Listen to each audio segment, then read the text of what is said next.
Bonsoir à tous et merci de nous retrouver sur le grand rendez-vous de l'infotainment. Ça se passe sur BB24 et est axé sur le développement. Nous y sommes pour 90 minutes environ avec trois plateaux qui auront comme un invité un spécialiste qualité, un coach motivateur et bien sûr un spécialiste de la santé. Bienvenue à tous et suivez la météo pour démarrer.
C'est le grand rendez-vous ce soir. Le monde entier fait face à l'hépatite, une maladie non transmissible sur laquelle le monde entier est davantage sensibilisé sur le 28 juillet de chaque année.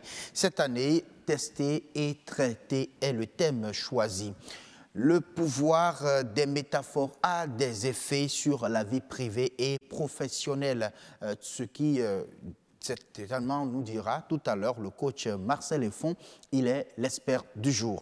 La série sur la certification ISO continue bien sûr sur Autant Savoir et livre d'ailleurs même son troisième numéro ce soir. On fait tout à fait le point des certificats ISO disponibles au Bénin et les différents types d'entreprises qui intègrent bien sûr ces référentiels dans leur mode de gestion. Vous savez également que le grand rendez-vous, c'est l'actualité du développement. C'est à partir de 19h45, les détails. Mais les titres, c'est avec Estelle Pazou, déjà, ce soir, en place dans la rédaction de BB24. Bonsoir Estelle. Bonsoir à vous, Assio. On va vous retrouver tout à l'heure à 19h45. Dites-nous déjà ce que nous réserve la rédaction à 19h45. Alors, l'économétrie, nouvelle trouvaille des scientifiques pour lutter contre les conflits en Afrique et dans le monde. Comment cela est-il possible? Un spécialiste apporte les précisions.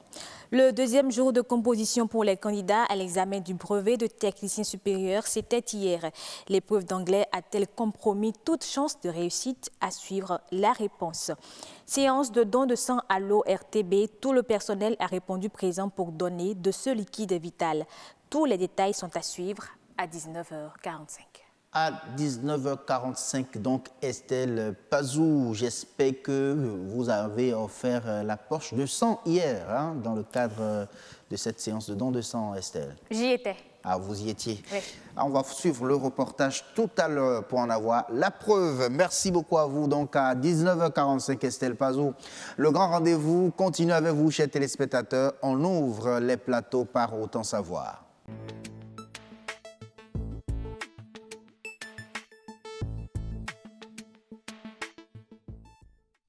Autant savoir ce soir, c'est la série sur la certification ISO qui livre son 3e numéro pour le compte de cette semaine. Il est question cette fois-ci de faire le point des certifications ISO qui sont disponibles bien sûr au Bénin et pourquoi pas les entreprises qui intègrent ces référentiels dans le système de gestion. On en parle dans un instant. On suit d'abord ce reportage signé Patrick Adiabodjou, qui nous présente en fait ce que c'est que la certification ISO. La certification ISO, c'est à donner une garantie que les dispositions sont prises à l'interne, au sein d'un organisme, pour donner satisfaction aux clients, aux partenaires ou aux usagers. La certification ISO, un référentiel qui met en priorité au sein des entreprises l'efficacité dans les prestations et la satisfaction des exigences des clients. C'est un instrument de management de qualité délivré par un organisme certificateur à l'issue d'un contrôle de qualité. C'est un choix personnel, c'est une décision personnelle.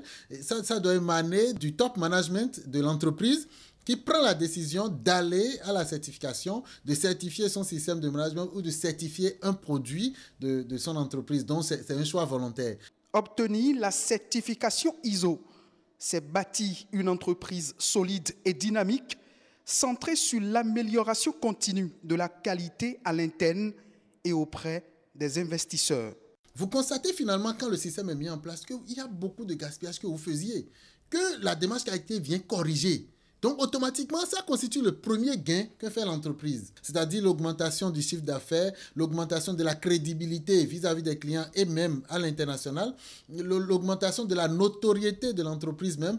Tout cela est pris en compte et c'est ça le retour cash qu'obtient toute entreprise qui va à la certification ISO. L'Office de radiodiffusion et télévision du Bénin, ORTB, s'est engagé depuis l'installation en décembre 2016 de l'actuel directeur général, Joël Rundolo, dans une nouvelle dynamique pour l'obtention de sa certification ISO.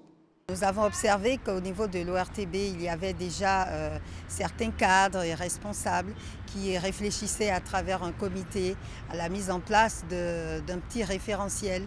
Donc lui, quand il est arrivé, il a voulu faire quelque chose de durable, de permanent, qui soit inscrit dans une norme internationale. La norme ISO a une durée de validité de 3 ans. Toute entreprise peut l'obtenir pour mieux vendre le label d'un produit ou d'un service, peu importe le domaine d'activité. Ça a été le cas de l'assolement par exemple. Non seulement notre cœur de métier qui est la manutention, nous l'avons certifié, nous avons aussi certifié les activités secondaires, en l'occurrence la conciliation maritime et le transit. La certification ISO, une reconnaissance internationale devenue incontestablement une mine d'opportunités pour se distinguer des autres et s'imposer au-delà des frontières. Oui, la certification ISO, plusieurs dénominations, on en a plusieurs versions. 9001, 22000, 14000, tout le reste, mais on se demande en réalité quelles sont ces certifications ISO, ces normes-là qui sont disponibles au Bénin. Il est là, notre spécialiste qualité, Audi. Vous êtes auditeur qualité, c'est ça? Auditeur comme ça on les appelle. Auditeur qualité certifié. Je suis aussi formateur. Formateur. Oui, c'est bien sûr Monsieur Sakabio Yerima. Oui, merci beaucoup d'avoir accepté notre invitation de revenir sur ce plateau de Autant Savoir pour nous accompagner bien sûr dans cette série sur la certification ISO. Bonsoir. Agnat Onifade, comment allez-vous? Assem Gaba, je vais bien, mesdames et messieurs, bonsoir chez vous. C'est un plaisir de vous retrouver, surtout sur cette série concernant la certification ISO 9001, 9000, quoi encore? Il y en a tellement, il y a 22 000, on en a parlé. 14 000. Il y a vraiment beaucoup de normes ISO, lesquelles ont pignon sur rue ici au Bénin, on en parlera certainement. Donc vous l'avez compris, aujourd'hui on fait l'état des lieux au Bénin de la certification ISO. Où en sommes-nous? Qui sont ceux qui sont intéressés par cela? Qu'est-ce que ça nous rapporte véritablement? On en parle donc avec notre invité, Sakabio Yerima, qui l'a rappelé, il est auditeur qualité certifié et également formateur. Bien sûr. Alors, dites-nous déjà, est-ce que la certification ISO intéresse les Béninois? Oui, d'abord, je voudrais remercier les téléspectateurs pour l'intérêt qu'ils portent pour cette série sur le sujet de la certification. Alors, d'entrée de jeu, je voudrais d'abord dire qu'il faut nuancer. Il y a des normes, lorsque nous parlons des certifications ISO, dans les normes ISO, il y a des normes qu'on ne peut pas se certifier. Lorsque nous prenons par exemple la norme ISO 9001, la norme, c'est une norme de certification, on peut être certifié. Par contre, il y a la version 9000. ISO 9000, c'est une norme de vocabulaire et de définition de principe. Ça, là, on ne peut pas se certifier dessus. Vocabulaire. Oui. Au fait, chaque norme, lorsque nous prenons la norme, nous prenons les séries, quand vous avez le 9000, tout ce qui termine par 0, c'est souvent principe, vocabulaire, définition. Mais lorsqu'on ajoute 1, c'est souvent les normes de certification. Oui. C'est le cas, par exemple, de 9001, ISO 9001, ISO 14000. 14000, c'est définition vocabulaire et principe. Et 14001, c'est la certification. Donc, on ne peut pas se dire, je suis certifié ISO 14000. Non, on ne peut pas certifier une entreprise on certifie une entreprise à la 14001. Oui. Voilà. On certifie une entreprise à la 9001. On certifie une entreprise à la 22001. La ISO 22000, c'est principe vocabulaire. Vocabulaire. Donc, c'est pour dire que ça concerne tel domaine ou tel secteur. Voilà, tout simplement. Ça définit les principes concernant la norme de certification. Mais les normes, quand vous ajoutez le 1, ça, c'est les exigences. Et c'est aux exigences qu'on est certifié. C'est quand on est conforme aux différentes exigences qu'on peut parler de certification. On peut maintenant être certifié. Voilà. Donc je voulais quand même donner cette précision. Donc revenant sur la question que par rapport aux certifications au Bénin, je crois que nous avons fait le chemin et aujourd'hui, c'est heureux de constater que beaucoup d'entreprises sont certifiées. Et dans tous les secteurs d'ailleurs, dans le domaine des pharmacies, des restaurants, des entreprises de manutention, des entreprises portuaires, et même au niveau de l'administration, au niveau de la poste, Je pensais que vous voulez parler des églises. Non, même au niveau des églises, le système de gestion peut être aussi certifié. Oui, c'est un système de gestion qui met aussi en place. Est-ce qu'on peut certifier les églises 9001, ISO 9001? Si l'église est considérée comme une entreprise, une organisation, pourquoi pas? Pourquoi pas? Donc l'église peut dire je suis certifié ISO 9001. Ça veut dire que quand vous allez là vraiment, vous avez tout ce qu'il faut avec la qualité, les normes, l'accueil, tout ce qu'il faut. Et donc ça fait rire, mais en réalité, le premier cercle qu'il faut certifier, c'est le foyer. Ah, oui. Il faut implémenter le système de management de la qualité dans le foyer. 9001 au foyer. Oui. Donc je peux décider que je suis une femme certifiée ISO 9001. Non, c'est votre foyer. C'est votre système de gestion. C'est pas moi-même. Il y a la certification personnelle, on va en parler. Parce que vous en parlez. S'il y a des formateurs, on va en parler. Effectivement, parce que le foyer, c'est le cercle. Si les partenaires, il faut comprendre que lorsque nous parlons de la... Je vais plus être spécifique par rapport à 9001. Oui. C'est un homme qui met en place, vous êtes tantôt client-fournisseur. Alors, le premier principe, c'est l'écoute client. C'est-à-dire qu'il faut écouter le client. Vous ne pouvez pas donner satisfaction sans l'écouter. Donc, vous devez écouter le client. Alors, si les partenaires s'acceptent pour dire, bon, quelles sont tes exigences à toi? Et chaque partenaire le fait et le consigne. Et chaque jour, les gens s'engagent à satisfaire les exigences de ce partenaire. Vous voyez que le couple sera heureux. C'est sûr, c'est sûr. Donc, ce sera un couple certifié ISO 9001. Et oui, revenons maintenant aux entreprises. Quelles sont donc les normes les plus courantes qu'on retrouve ici au Bénin? Oui, il y a d'abord la 9001, la ISO 9001. C'est la norme, comme je vous ai dit, la norme d'organisation. Donc, beaucoup d'entreprises sont dans... Est-ce que nous avons la 22001 ici?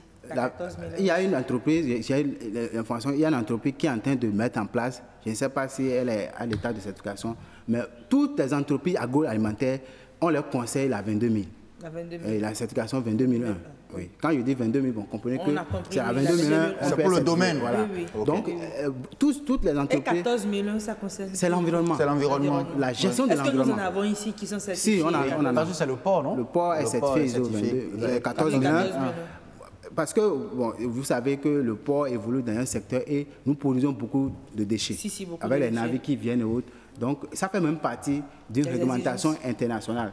l'Association internationale des ports exige que chaque autorité portuaire mette en place son système de management environnemental. Et aujourd'hui, avec les nouvelles réformes, ça va être une réalité. Même toutes les entreprises de manutention... Il le faut d'ailleurs. Voilà. Ils doivent aller vers cette certification. Il y a aussi OSAS, du Milan, qui aujourd'hui, on ne peut plus parler de OSAS parce que OSAS, c'est une norme britannique. Et aujourd'hui, elle est devenue une norme internationale. On parle de ISO 45001. Depuis mars, c'est devenu une réalité. Et ça concerne quel secteur? La santé et sécurité au travail. La santé et sécurité au travail. En fait, c'est un norme britannique, British Standardization Occupational Health and Safety Assessment Series. Donc, c'est une norme de santé et sécurité au travail. Bon, ça a pris tellement d'ampleur qu'aujourd'hui, elle est intégrée dans l'organisation ISO. Vous savez, ISO, c'est une organisation non gouvernementale internationale, donc elle est rentrée dedans. Mais est-ce que déjà ici au Bénin, nous avons des personnes qui ont opté pour cette certification, oui, la 45 000? Nous, on est dans cette dynamique. D'aller vers la 45 000. Oui, la SOMAP s'est engagée à vraiment aller à la certification courant un an. D'accord. Alors, quand on parle de la 9001, on sait que ça rapporte en termes de qualité, en termes d'amélioration des prestations de services et du management. Mais pour la 45001, qu'est-ce que ça rapporte? Peut-être aux employés une meilleure sécurité, très bien, une meilleure garantie. Vous avez compris. C'est qu'aujourd'hui, on est dans il y a ce qu'on appelle projet vert, c'est l'environnement, mais aussi, il faut se préoccuper de la santé et de la sécurité au travail. Chaque personne court un risque. Vous voyez, dans le secteur de la manutention, nous, il y a des engins, il y a les navires qui opèrent, donc même chez les techniciens. Voilà, très bien. Regardez, vous avez, on est sous les lampadaires là, donc vous avez des fils électriques. Il y a des risques là. Alors la santé sécurité, la 45001 parle de la santé sécurité au travail. Donc partout où il y a des risques, c'est qu'il faut prendre des actions pour éviter que ça arrive. La dernière fois, je parlais avec un responsable à qui je disais que, est-ce que vous savez que quand vous êtes dans le bureau à gâchette, vous êtes en danger. Parce qu'ils sont là. Si la personne est hyper tendue et qu'il y a un événement qui survient, il peut mourir sans qu'on le sache. Par contre, ceux-là ne prennent même pas la disposition de dire à leurs employés chaque 30 minutes sonner pour voir si je suis en forme. Et ça s'est passé dans un ministère qui ne pas nommé. La personne a été sauvée. Et puis c'est encore un samedi. Il tombait et il a eu la main, ça dans les gâchettes. Un employé passait et c'est là qu'il a ouvert. Il a vu qu'il était déjà par terre. Donc on l'a pris et jusqu'à aujourd'hui il n'a pas retrouvé ses membres. Donc c'est quand il tombait qu'il a appuyé sur la gâchette. Donc vous avez des directeurs qui sont dans des bureaux avec gâchette. Et on ne peut pas ouvrir, on ne peut pas ouvrir, donc on ne peut pas rentrer. Donc tout ça là, les 45 minutes, on l'enseigne tout ça là. En fait, nous sommes exposés à des risques, mais on ne le sait pas. On ne le sait pas. Donc, pour nous, c'est un gage de... Et on perd des employés compétents. On perd des employés compétents qui perdent leur capacité puisqu'on ne prend pas les dispositions. Et qui ralentissent l'entreprise. D'accord. Alors là, on a compris déjà ce que gagnent les Béninois à aller vers la certification ISO. Mais est-ce qu'avoir beaucoup d'entreprises certifiées et beaucoup de produits certifiés dans le pays apporte à l'échelle nationale quelque chose véritablement? Bien sûr, ça apporte beaucoup. Pourquoi? Parce que ça veut dire que le pays est en train de s'ouvrir à l'extérieur. Donc, chaque entreprise, ça veut dire que peut commercer, pas seulement au niveau du Bénin, au niveau national, mais au niveau international. Puisque vous savez, quand vous êtes certifié, vous êtes reconnu à l'échelle internationale. Donc, vous pouvez nouer des partenariats. Et aujourd'hui, de plus en plus, les entreprises, je ne veux pas citer de nom, mais je me rappelle qu'une entreprise a exigé, par rapport à sa société d'assurance, j'ai oublié qu'il y a aussi des sociétés d'assurance qui sont aussi certifiées. Donc, a exigé que, du fait qu'elle est certifiée, elle aurait voulu que l'entreprise aussi soit certifiée.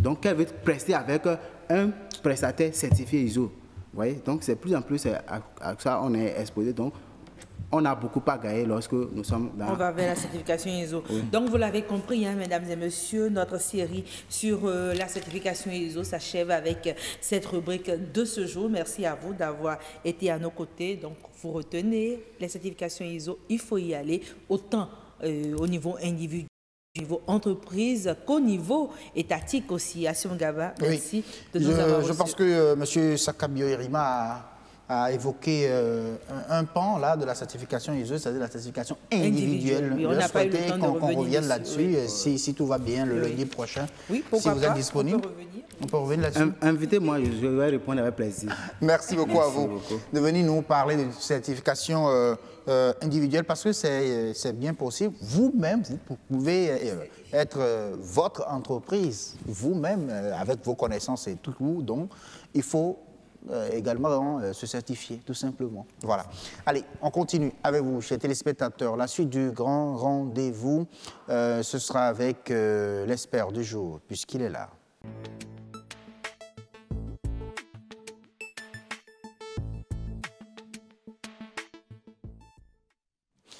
En plateau, nous sommes avec le coach Marcel Effon, avec qui nous allons parler du pouvoir des métaphores. C'est quoi en réalité le pouvoir des métaphores et quel est l'effet, bien sûr, de ce pouvoir-là sur la vie professionnelle et privée, surtout. C'est de cela que nous allons parler avec le coach Marcel Effon, qui est déjà en place. Bonsoir, coach. Bonsoir, M. Mgaba.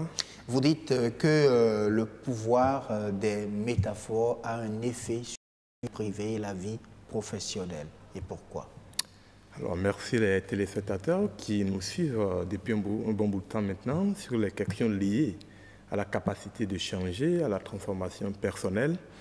Aujourd'hui, nous abordons la question du pouvoir des métaphores sur les résultats que nous produisons au point de vue professionnel et également dans notre vie privée. Alors il faut déjà faire comprendre aux téléspectateurs qui nous suivent qu'on parle de métaphore lorsqu'on réussit à transférer dans une image qu'on apprécie ou qu'on n'apprécie pas un message qu'on veut faire passer. La Bible, on l'a beaucoup rencontré à travers la Bible. Il y a beaucoup de métaphores qui sont utilisées aussi bien par Jésus-Christ que par les autres acteurs de la Bible. Quand vous prenez le Coran, il y a beaucoup de métaphores qui sont utilisées par Mahomet. Et plus loin, nous retrouvons des métaphores dans des contes de fées et pourquoi pas dans des films que nous apprécions. Alors, que veut dire alors ces métaphores lorsque nous sommes dans notre vie privée? Quelqu'un veut décrire par exemple les résultats qu'il voudrait avoir en tant que partenaire dans un couple. Il dira, je venais de le suivre tout à l'heure avec votre expert sur les questions de certification ISO. Oui. Il dira alors, mon couple a des attitudes certifiées ISO. Mais c'est une imagination, c'est une métaphore pour dire à celui qui connaît très bien ce que ça veut dire une certification ISO, alors que sa famille ou sa vie de couple est à l'instar d'une entreprise certifiée ISO. Une manière pour dire nous avons atteint un niveau de perfection où tout ce que nous faisons dans notre vie de couple est à l'instar d'une certification. On ne peut plus douter du résultat qu'on peut produire par rapport au comportement, aux attitudes dans notre couple que nous avons. Nous abordons également les métaphores pour expliquer aujourd'hui que lorsque vous réussissez dès le départ l'éducation avec un individu, mais à partir des images, vous avez gagné le pari. Et je vais vous expliquer pourquoi. Le cerveau fonctionne beaucoup plus avec des images de plaisir ou de douleur plutôt qu'avec des expressions qui amènent l'individu à chercher constamment à découvrir le résultat qu'il veut. Le résultat qu'il faut. Est-ce qu'on peut dire, je choisis par exemple l'exemple d'un enfant qui aime faire des calculs ou que l'enfant ou le papa ou les parents, je vais dire, le surnomme Pythagore. Voilà. Est-ce que c'est un type de métaphore? Oui, c'est un type de métaphore. Et cet enfant, à chaque fois qu'on va dire qu'il est le petit Pythagore de la maison, il s'imagine alors atteindre le niveau de perfection en sciences comme Pythagore. Et cette image de Pythagore va le motiver, tous les jours à vouloir travailler pour devenir le Pythagore. Et plus tard, on va se rendre compte que cet enfant est devenu un génie en mathématiques à l'instar de Pythagore. Donc, qu'est-ce qui lui a permis dès le départ? C'est la métaphore de Pythagore qui revient comme une image. Quand il se regarde devant un miroir, alors il s'ajuste comme Pythagore. Quand il est en face d'un exercice qui devrait pouvoir lui donner le titre du star de Pythagore, il commence à poser des actes dans ce sens. Qu'est-ce qui va se passer? Cela va prendre le dessus sur des attitudes ou même des états d'esprit qui diminuent son énergie dans le sens contraire, comme par exemple vers la littérature. il deviendra un Pythagore simplement parce que l'image de Pythagore, à travers la métaphore qui consiste tous les jours à l'appeler le petit Pythagore de la maison, a réalisé cette prouesse qui n'est rien d'autre que l'impact du cerveau par une image forte mais positive qui amène l'individu à avoir la motivation nécessaire pour agir sans difficulté. Ce qui veut dire, j'ai rencontré beaucoup de parents qui ont du plaisir, par exemple, à injurier leurs enfants en les comparant à des choses pires, qu'on ne peut jamais imaginer. C'est de la métaphore, mais cette métaphore est mal choisie. C'est mal choisi. Cet enfant va tout le temps se comparer à ce qui ne va pas, alors que le même temps, les mêmes expressions, l'énergie qui a été utilisée, la concentration, même parfois dans nos cultures, dans nos langues, les gens ont tellement de la passion à zoomer, à décrire, à utiliser des expressions pour décrire quelque chose de négatif. Ou pour créer une image de négatif qu'on utilise tous les jours pour apprécier les enfants, pour les injurier quand les enfants ne réussissent pas à faire quelque chose. Je voudrais demander aux gens de commencer à faire attention aux métaphores qu'ils utilisent. Aussi bien l'éducation de nos enfants, aussi bien les résultats que nous voulons avoir dans notre vie de couple, que bien sûr également dans la vie professionnelle.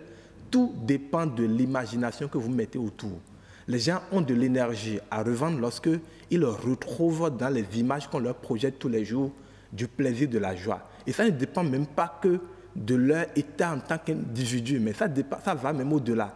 Parce que le cerveau a un fonctionnement où il court beaucoup plus vers les situations qui lui donnent la joie, le plaisir, que vers des situations où il a de la douleur. C'est pourquoi un collaborateur qu'on est en train de stresser pour produire un résultat, il n'a pas le choix, il se dit, il faut que je fasse tout pour produire ce résultat, pour avoir la paix avec mon manager.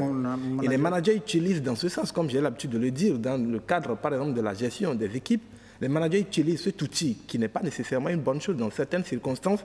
Le stress, les managers l'utilisent pour pousser à bout, pourquoi pas, leurs collaborateurs à donner un résultat qu'ils n'avaient jamais donné. Un patron d'entreprise dira, par exemple, traitera alors ses vendeurs comme des David en position de gagner le combat comme David devant Goliath. C'est une métaphore. Mais un collaborateur qui a lu la Bible ou qui a tout le temps entendu l'histoire de David et de Goliath se voit alors remporter la victoire commerciale comme David devant Goliath. C'est une métaphore très forte qui motive l'individu tous les jours. En dépit de tout, au-delà de ce qu'il n'a plus d'éléments ou de repères, il regarde cette image alors de David devant Goliath qui le pousse à rechercher des arguments pour convaincre alors son partenaire d'acheter le produit ou le service. On sera content en fin de journée ou en fin de mois alors d'avoir utilisé une métaphore qui a galvanisé une équipe ou qui lui a donné alors les éléments de motivation nécessaires pour se pousser à bout, pour percer le plafond et ramener le résultat. Comme on peut dire également une fourmi qui tue l'éléphant. Absolument, une fourmi qui tue l'éléphant, une belle métaphore pour dire aussi petit que vous êtes, si vous êtes efficace, vous pouvez faire descendre quelque chose de plus géant devant vous. Et quand vous imaginez en perte d'énergie ou en perte de motivation, comme une petite fourmi mais qui va détruire l'éléphant tout à l'heure, vous dites, malgré sa taille, j'ai encore la capacité, j'ai encore des éléments qui peuvent me permettre de le faire descendre comme une fourmi devant l'éléphant. Alors, est-ce qu'on peut dire alors qu'il y a un lien entre la réussite et les métaphores? Alors, le succès d'abord de l'individu, il faut qu'on le comprenne, c'est la capacité d'agir tous les jours. On peut vous envoyer n'importe où si vous êtes capable d'agir, mais d'avoir une synergie, d'avoir le contrôle des attitudes que vous posez, de l'action que vous avez, vous réussirez quoi qu'il arrive, ou du moins vous atteindrez vos objectifs. Mais il se fait que pour pouvoir agir, il faut utiliser la superpuissance du cerveau. Et le fonctionnement de la superpuissance du cerveau dépend des informations que vous recevez à travers vos neurones, des informations qui sont transmises au cerveau avec une vitesse de moins de 20 millisecondes par les milliers alors de kilomètres de fibres nerveux que nous avons pour dire au cerveau, voilà, nous devons agir. Mais si en temps le cerveau n'était pas en conditionnement au point de vue état d'esprit, pour pouvoir agir, vous lui auriez passé toute cette commande-là, mais arrivé à ce niveau, ça va passer à l'échec. Pour dire, les métaphores constituent les éléments ou les images les plus fortes que le cerveau garde dans un coin et utilise au moment d'agir ou de ne pas agir. Et si en temps vos métaphores étaient des métaphores liées à la négativité, à la perte d'énergie par exemple, vous allez vous voir être en train d'échouer simplement parce que vous êtes conditionné pour vous comparer à une image négative qui est beaucoup plus frappant au point de vue état d'esprit cerveau plutôt que ce qu'on vous dit, ce que vous imaginez. Vous imaginez. Alors un exemple de métaphore. Oui. La vie est un combat. Voilà, par exemple. Est-ce que vous pensez que c'est un bon méthode? On a des milliers de métaphores, mais il y en a qui sont drôles. Quelqu'un qui dit, moi je dirais par exemple, la vie est un jeu. Quelqu'un qui dit, la vie est un combat, ce n'est pas aussi mauvais. Mais ça répond à une imagination. Vous imaginez tout le temps en train de vous combattre. Et vous allez voir, généralement, les gens ne sont pas très loin alors des métaphores qui les caricaturent, que ces gens-là utilisent la plupart du temps. Quelqu'un qui dit la vie est un combat, moi je dirais à côté de lui, la vie est un jeu.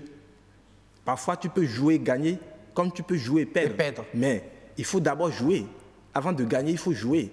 Et ça me permet aussi bien, dans un comportement ou dans une attitude en situation de famille, de couple, ou face à mon enfant, ou même en entreprise, j'ai l'audace de jouer parce que je suis sûr que je peux gagner comme je peux perdre. Mais la condition est que je joue d'abord. Voilà. Mais quand je dis la vie est un combat, je risque de me retrouver tout le temps en combat. Quand bien même il n'y a pas raison de continuer à combattre, je vais combattre. Et des gens continuent même à 70 ans de dire que la vie est un combat.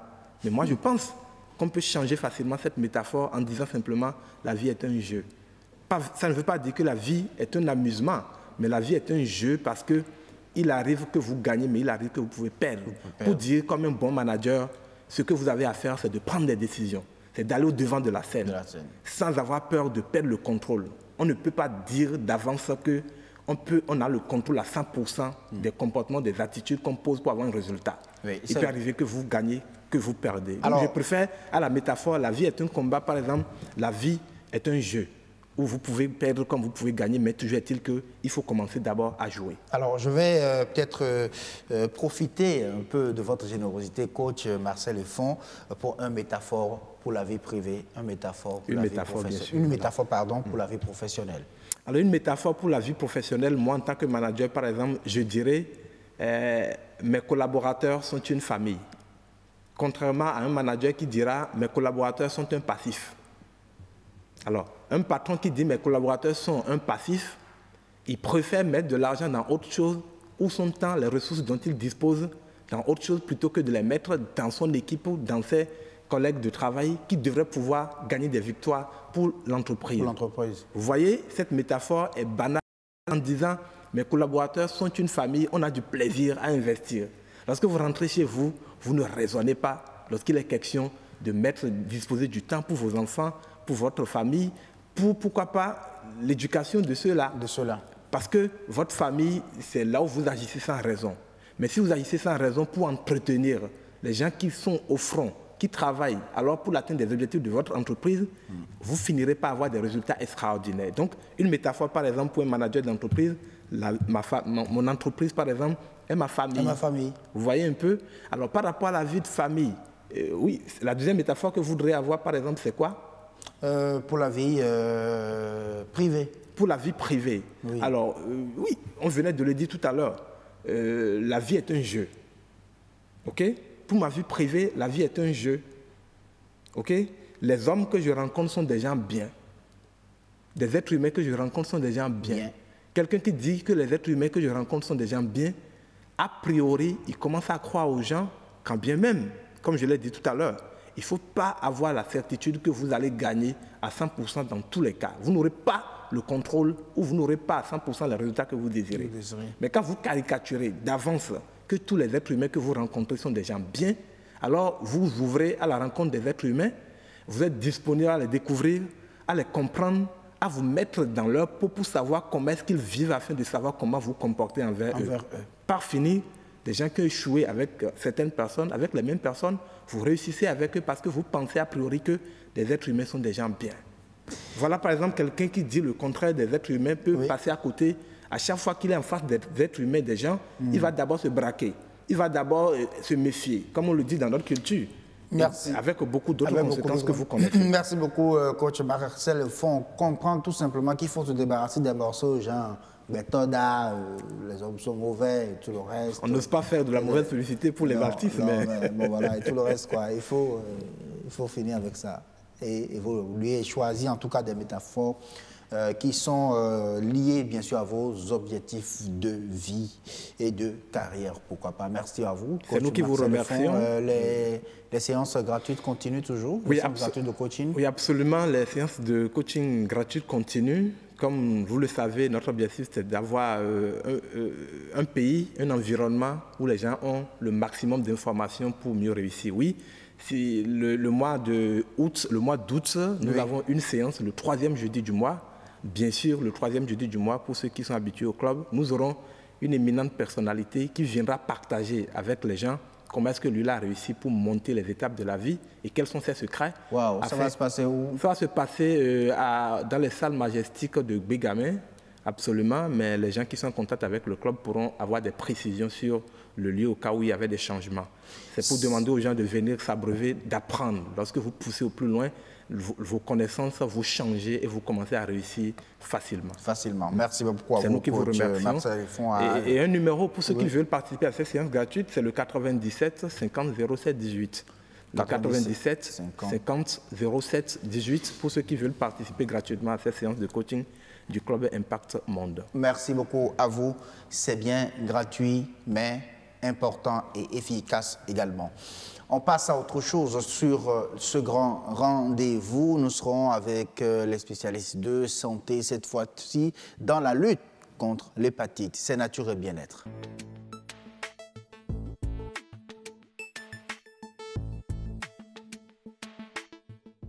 Allez, merci en tout cas de nous retrouver sur Nature et Bien-être. Aujourd'hui, nous parlons hépatite. Le monde entier a choisi comme thème cette année tester et traiter.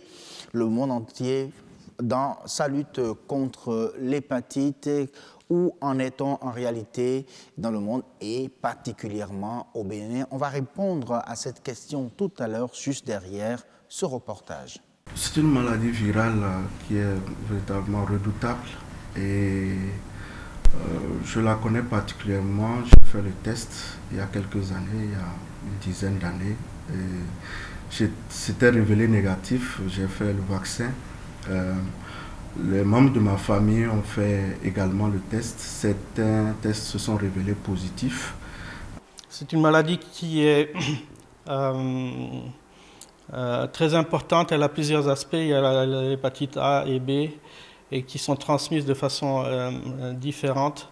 Il y a l'hygiène qui joue un grand rôle. Et il y a la transmission avec des produits qui ne sont pas hygiéniques, une voie sexuelle de transmettre l'hépatite. À l'époque, il y avait un antirétroviral qui avait été conseillé. Et avec le traitement, je connais 2 membres de ma famille qui ne portent plus le virus. Ce qui est connu aussi pour l'Afrique de l'Ouest, c'est qu'il y a un grand nombre d'hépatites qui ne sont pas encore bien étudiées, surtout celles qui sont dans les lettres alphabétiques assez élevées, X, Y, Z, qui sont effectivement dans le pays, mais qui font partie des maladies qui ont été peu étudiées.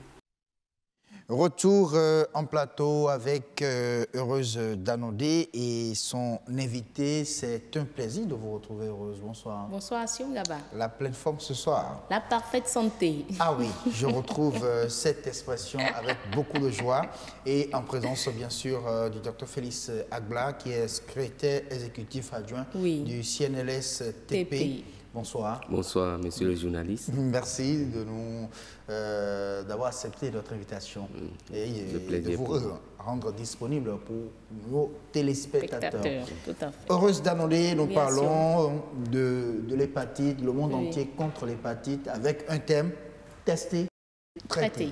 Tout à fait, tout à fait. Je crois le 28 juillet prochain, le monde va célébrer la journée mondiale des hépatites. On a sur le plateau le secrétaire exécutif adjoint, comme vous l'aviez dit, du Conseil national de lutte contre le sida, la tuberculose, le paludisme et les épidémies. La tuberculose, les hépatites, oui, les IST et les épidémies. Et les épidémies, voilà, les hépatites dont on parle aujourd'hui, d'ailleurs, j'oublie. Alors, lorsqu'on parle d'hépatite, de quoi il s'agit? Alors, merci Madame la journaliste. L'hépatite, c'est une inflammation du foie. Inflammation du foie et qui peut être due, par exemple, à de l'alcool, si c'est consommé de façon abusive. Ça peut être dû à des médicaments, mais ici, c'est ce que nous allons discuter aujourd'hui, dû à des virus de l'hépatite.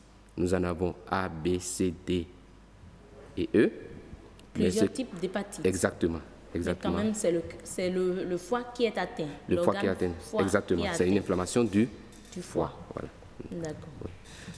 Et donc, c'est surtout les hépatites B et C qui constituent dans notre environnement un réel problème de santé publique. Ok, donc au Bénin, il y a plus d'hépatites B et C que A, D et E.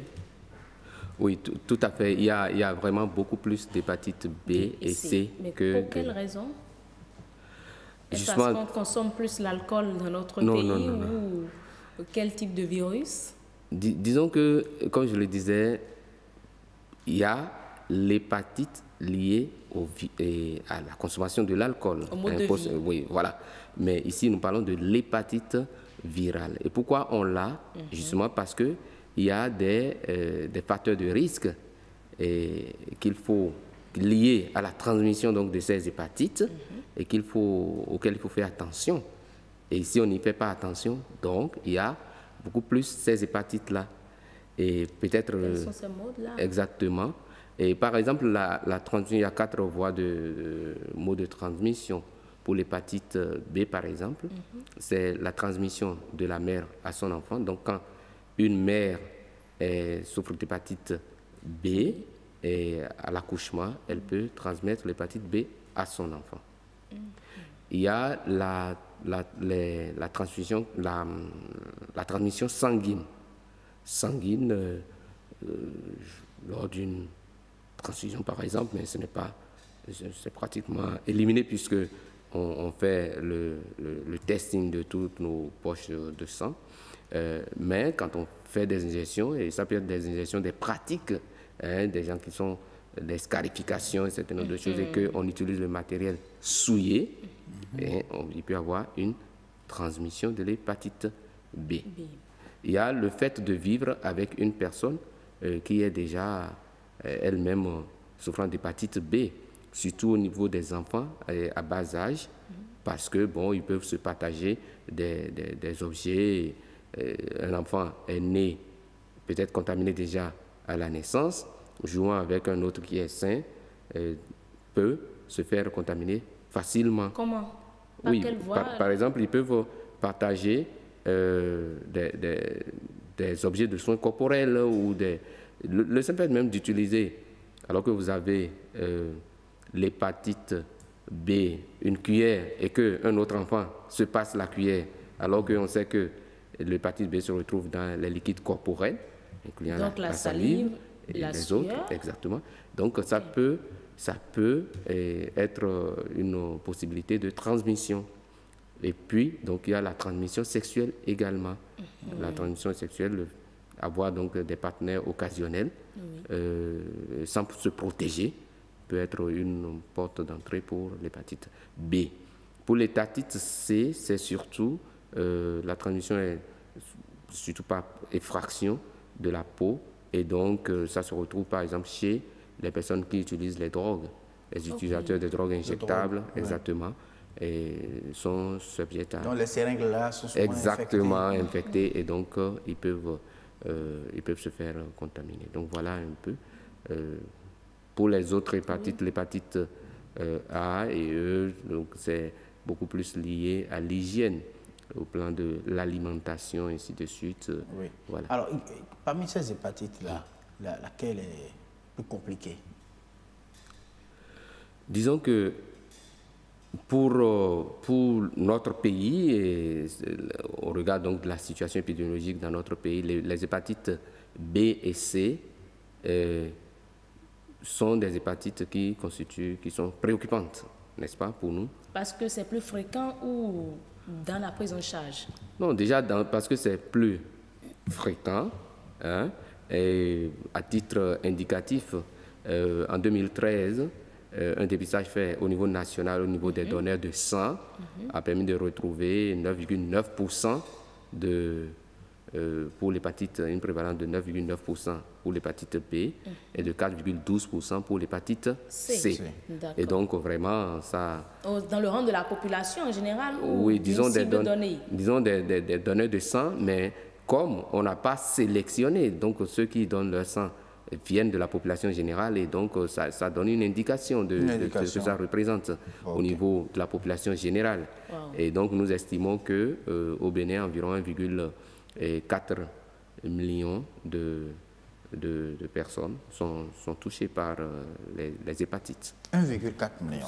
C'est pas peu. Oui, hein? Rose Danodé, si vous le permettez, bien sûr, nous irions rejoindre Estelle Pazou de l'autre côté de la rédaction de BB24, puisqu'il est l'heure du journal sur le grand rendez-vous. On revient tout à l'heure, chers téléspectateurs, dans 15 minutes exactement, juste le temps de suivre le journal.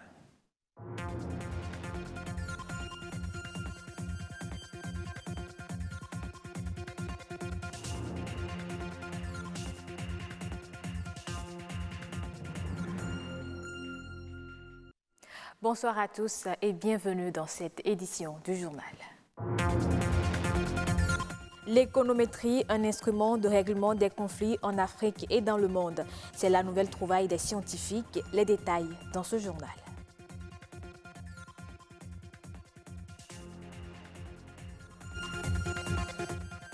Les candidats composent depuis lundi la dernière édition de l'examen du BTS. Pour le compte, la deuxième journée n'est pas vraiment favorable. C'est le constat de nos reporters.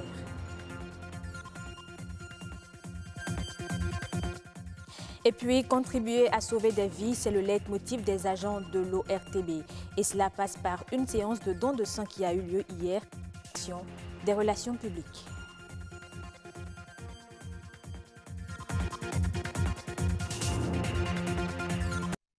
Comment éviter ou lutter convenablement contre les nombreux conflits en Afrique ou dans le monde? Les scientifiques ont trouvé la solution magique. Il s'agit de l'économétrie, branche de l'économie qui utilise les données statistiques pour dégager des lois constantes. Je vous propose de suivre Issouf Soumaré pour plus de précision. L'Afrique est par définition le continent où vous avez plus de conflits essentiellement d'ordre politique ou bien même d'ordre ethnique si vous voulez. Maintenant, ce qu'on a constaté depuis quelques années, vous avez tout simplement une baisse de ces incidences de conflits. On a moins de conflits en Afrique, en tout cas ils deviennent moins violents que par le passé. Donc cela veut dire que si nous attaquons, si vous voulez, les causes même de ces conflits-là, c'est-à-dire la première étant, si vous voulez, cette situation de pauvreté extrême où se situent beaucoup de nos populations qui les poussent souvent à aller vers des voies criminelles pour pouvoir chercher à s'en sortir. Donc cela veut dire que si vous leur donnez suffisamment de moyens de subsistance, cela veut dire qu'ils répondront moins aux appels de la criminalité, de la délinquance, voire de la guerre. Et en tant qu'économistes, nous avons vraiment un rôle important à jouer. Non seulement à travers nos recherches pour pouvoir identifier les mécanismes par lesquels ces différents fléaux voient le jour et se développent chez nous, mais également nous approcher des acteurs politiques pour pouvoir leur faire comprendre les véritables enjeux qu'il y a derrière tout ça. Et je crois que c'est en collaboration entre, d'une part, le milieu de la recherche et d'autre part, le milieu des décisions, qu'on pourrait ensemble réfléchir sur ces mécanismes, trouver des solutions, les mettre en œuvre pour pouvoir réduire les incidences de ces conflits que nous avons en Afrique. Mais également un élément important, c'est qu'il faudrait qu'il y ait un partage équitable des richesses nationales. Autrement dit, il ne faudrait pas qu'un groupe donné de la population puisse accaparer les ressources naturelles qui appartiennent par définition à tous les citoyens. Et c'était là les propos de Abdoulaye Seck. 3570 candidats sont à l'assaut du brevet de technicien supérieur depuis ce lundi. Pour la majorité, la première journée a été favorable. Cette même majorité est unanime à dire que les épreuves de la deuxième journée n'étaient pas très favorables. Une équipe de notre rédaction s'est rendue dans l'un des centres de composition. Les détails dans ce reportage de Boris Aynan et Rodrigue Babaguito. Ce collège d'enseignement général abrite depuis le début de la semaine la composition du brevet de technicien supérieur pour les étudiants en management et ressources humaines. Ici, depuis le début de l'examen jusqu'à la mi-journée de ce mardi, les candidats ont composé en technique d'expression écrite et orale, anglais et management. Pour l'heure, une seule des trois disciplines est restée difficile à appréhender. C'est l'anglais qui m'a vraiment embêtée, mais j'ai fait quelque chose quand même. Pratiquement jusqu'à présent, dans les matières que j'ai composées, ça va quand même. Moi, j'ai pas eu trop de difficultés. Bon, la matière particulière que je peux choisir, c'est peut-être l'anglais. Même si je suis un peu bon là-dedans, ça m'a un peu secoué. On ne peut pas dire qu'on n'a pas appris, mais les épreuves d'anglais, j'ai eu un peu de problème. Le constat est unanime sur toutes les lèvres, mais on reprend du poil de la bête en s'accrochant au cahier pour la suite avec un grand espoir. Nous espérons que la suite sera bonne quand même. Tout ce que je vais demander au professeur, c'est d'être indulgent sur les copies quand il s'agira de les corriger. D'autant plus que c'est la dernière promotion, donc nous espérons quand même un taux de réussite excellent. L'examen est prévu pour prendre fin jeudi ou vendredi en fonction de la filière. Cotonou, à l'instar de nombreuses villes, bénéficie de la réalisation des infrastructures.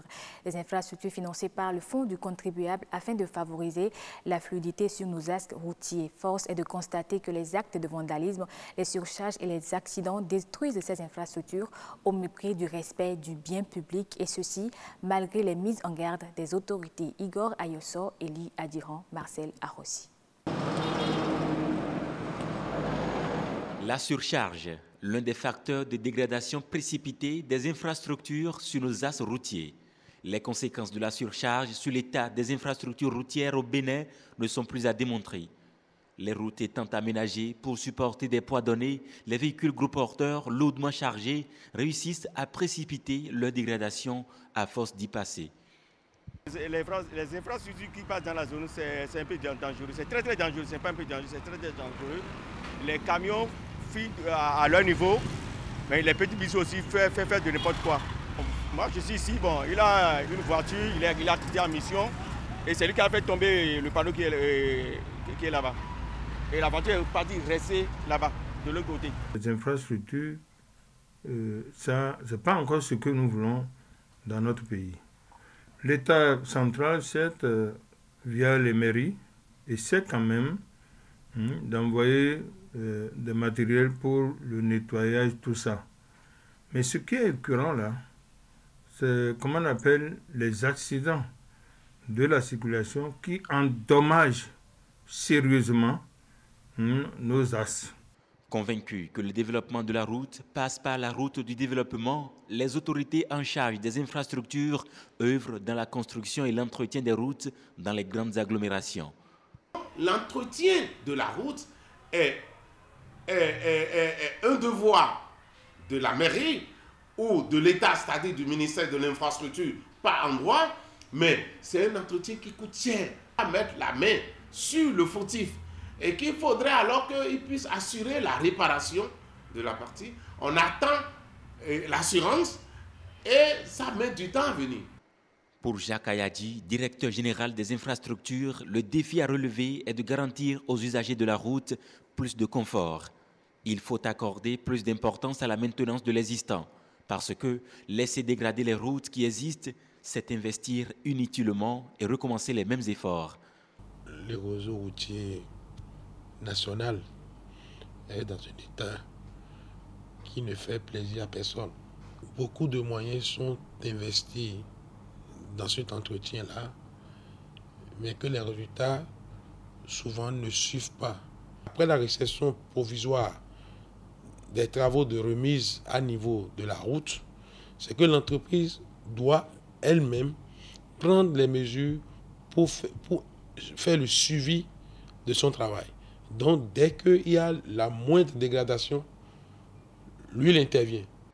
L'ennemi de la route, c'est la surcharge. Pour ce fait, les responsables doivent travailler davantage afin de lutter efficacement contre les hauts gabarits et les actes de vandalisme qui contribuent à la destruction des infrastructures routières.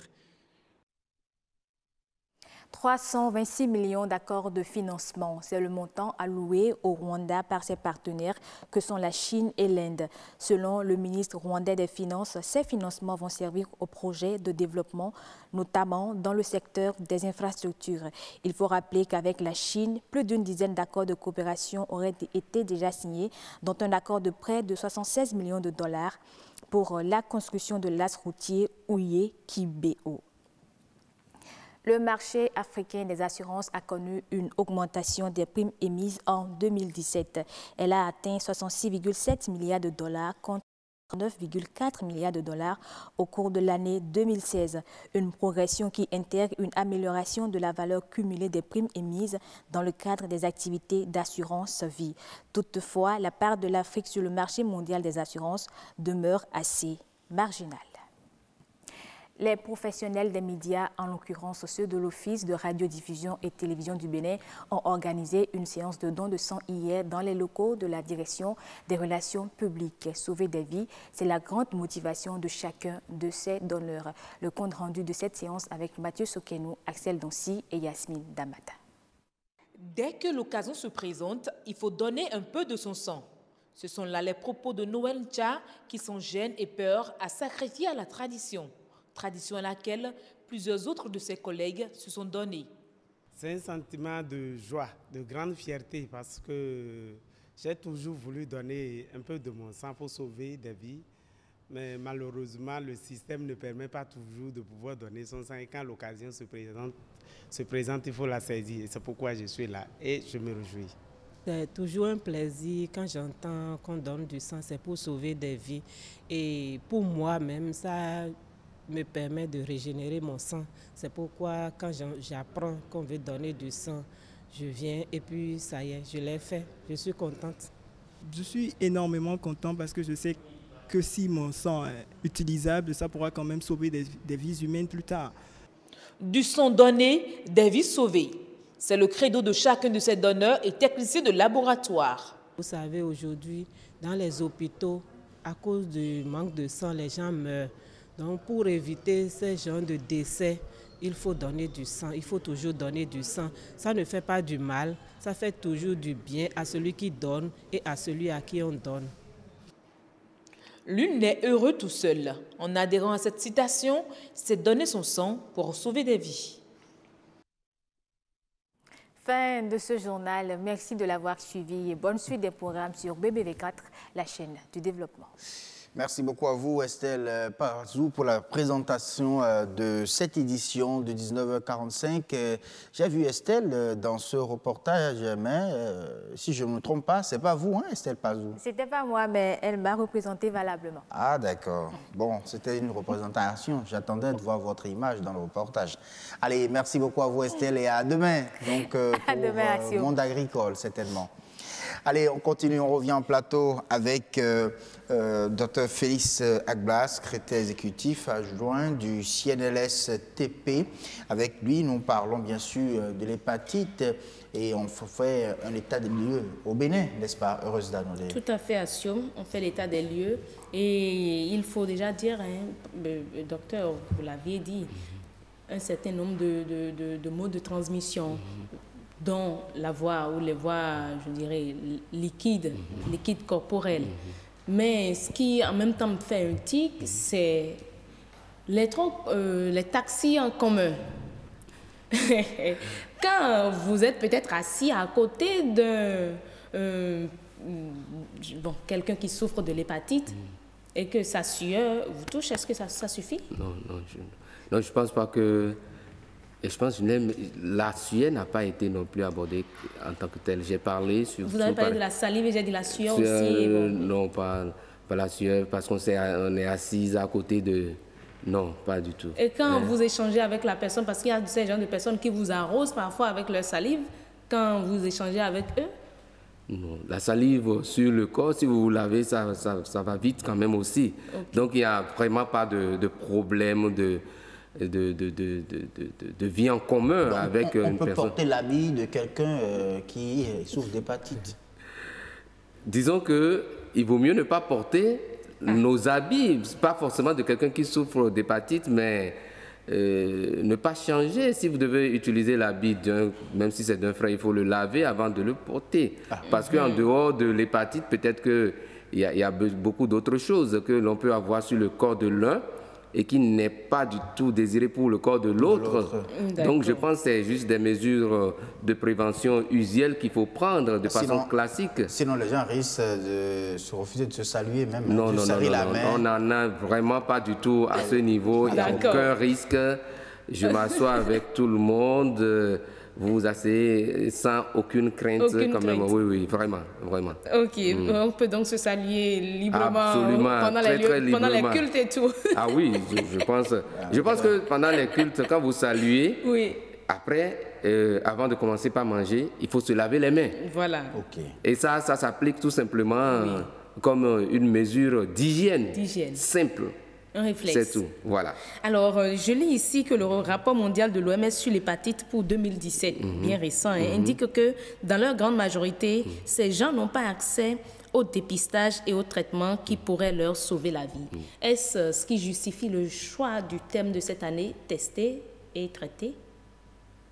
Bien sûr, on sait qu'il y a de façon globale dans le monde, dans tous nos pays, l'accès au dépistage n'est pas aisé. Et donc, du coup, on veut dépister le maximum et s'offrir l'opportunité de les traiter. Donc, c'est de ça qu'il s'agit. Donc, il faut tester, il faut qu'ils passent au dépistage, c'est ça, tester? Oui, et bien sûr, c'est le dépistage. Et quand c'est positif, on passe au traitement? Quand c'est positif, on passe au traitement, mais vous savez que pour le traitement, il va falloir référer à un médecin si c'est l'hépatite C. Donc, c'est pas... On peut vous avoir demain pour parler, parce que Assum me dit là que le temps qui nous est imparti tire à sa fin. Vous avoir demain pour parler de la prise en charge même du traitement. Ce vaccin qui coûte quand même cher, il faut le dire, qui n'est pas accessible à tout le monde. On peut en parler. Parler également des actions, des mesures urgentes de notre gouvernement. Bien sûr. Voilà. Bien sûr. Par rapport aux hépatites, c'est possible de vous avoir. Tout à fait. Il n'y a pas de problème. Je pense que notre émission n'aura pas été complète si on n'aborde pas ces aspects. Voilà. Merci beaucoup à vous, Dr. Félix Ablada, d'avoir déjà accepté de venir demain, de vous rendre disponible pour le plaisir de nos téléspectateurs. Vraiment, merci beaucoup. Merci, heureuse d'Anodé. Merci, Assum, de m'avoir reçu. Allez, c'était un plaisir. On va tout de suite sur la toile pour l'actu web.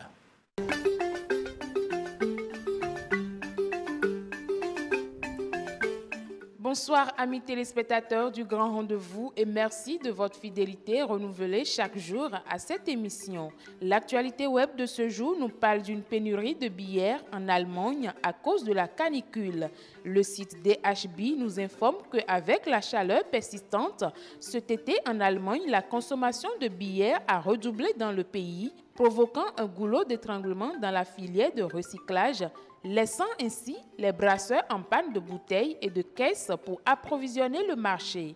L'information nous notifie que les Allemands ont l'habitude de rapporter des caisses de bouteilles de bière, d'eau et d'autres boissons consignées dans les supermarchés où ils se sont approvisionnés. Le secteur les appelle désormais à en rapporter autant que possible. C'est à travers un appel lancé sur Facebook que la brasserie Fidj à Buchum s'est exprimée. Les Allemands ont bu en moyenne 101 litres de bière l'an dernier. Les consommateurs n'ont d'ailleurs pas reculé cette année devant la forte augmentation des prix de la bière. La tendance est beaucoup plus aux billets spécialisés ou aromatisés, comme quoi les bonnes choses sont les plus convoitées.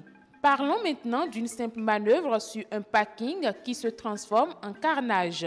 Le site DHB nous apprend qu'en Russie, un conducteur peut à son affaire assigner un carnage en sortant de son emplacement de parking. Ce qui devait être une simple manœuvre pour sortir s'est transformé en cauchemar pour le conducteur, mais aussi pour les propriétaires de 4 voitures stationnées à proximité. Après avoir éraflé la première voiture à sa gauche, il a accéléré brusquement et est allé percuter violemment celle à sa droite, qui elle-même est allée toucher 2 autres voitures. Après plus d'1 minute de manœuvre brusque, le conducteur parvient à sortir de son emplacement sans manquer d'aller faire les dégâts sur une 5e voiture avant de partir en douce. On se croyait un instant à Hollywood. Ivre, sous l'emprise d'une substance, impossible à dire. Toujours est-il qu'en plus d'avoir causé pour quelques milliers d'euros de dégâts, ce conducteur n'a pas arrangé son cas en commettant un délit de fuite. Une infraction qui sera sans doute sanctionnée par la loi du pays. On enterre enfin la rage de guerre entre la France et la Belgique. Après les échanges parfois acerbes, place à la réconciliation entre Belges et Français. Je préfère perdre avec la Belgique que gagner avec la France, ou encore les yeux dans le seum. Voilà autant de phrases laissées sur les réseaux sociaux après la victoire de la France face à la Belgique lors des demi-finales de la Coupe du Monde Russie 2018. Depuis le 10 juillet dernier, c'est loin d'être l'entente cordiale entre les voisins belges et français. Deux hashtags lancés sur les réseaux sociaux entendent mettre fin à cette guéguerre belgeo-française. C'est en tout cas le souhait de Matthews Kulkulka, blogueur belge. Réutilisant ce hashtag, il a aussi décliné en version bleu-blanc-rouge pour prouver que l'image qu'on donne des relations entre les deux pays n'est pas vraie. De nombreuses personnes ont répondu à son appel, inondant les réseaux sociaux des hashtags « Adopte un Belge »,« Adopte un Français ». On peut donc dire bienvenue à la paix entre ces deux pays. Pas plus pour l'actualité web de ce mercredi 25 juillet 2018. Merci de l'avoir suivi et à bientôt.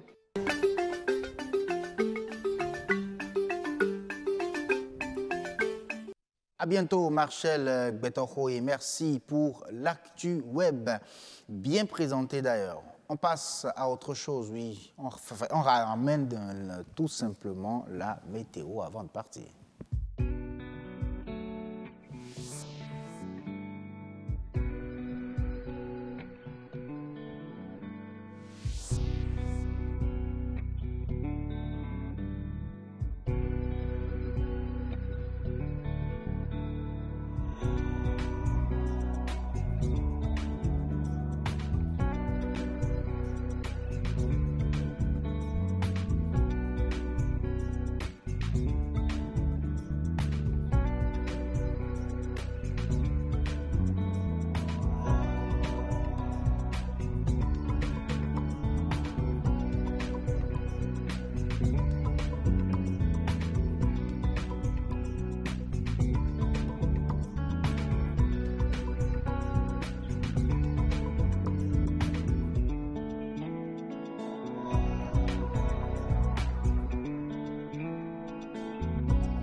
Et si vous nous avez suivis de tout contenant ce soir, nous vous disons merci, merci à tous les téléspectateurs fidèles du grand rendez-vous. Demain, 19h, on va se retrouver pour un autre grand rendez-vous. Bonne soirée.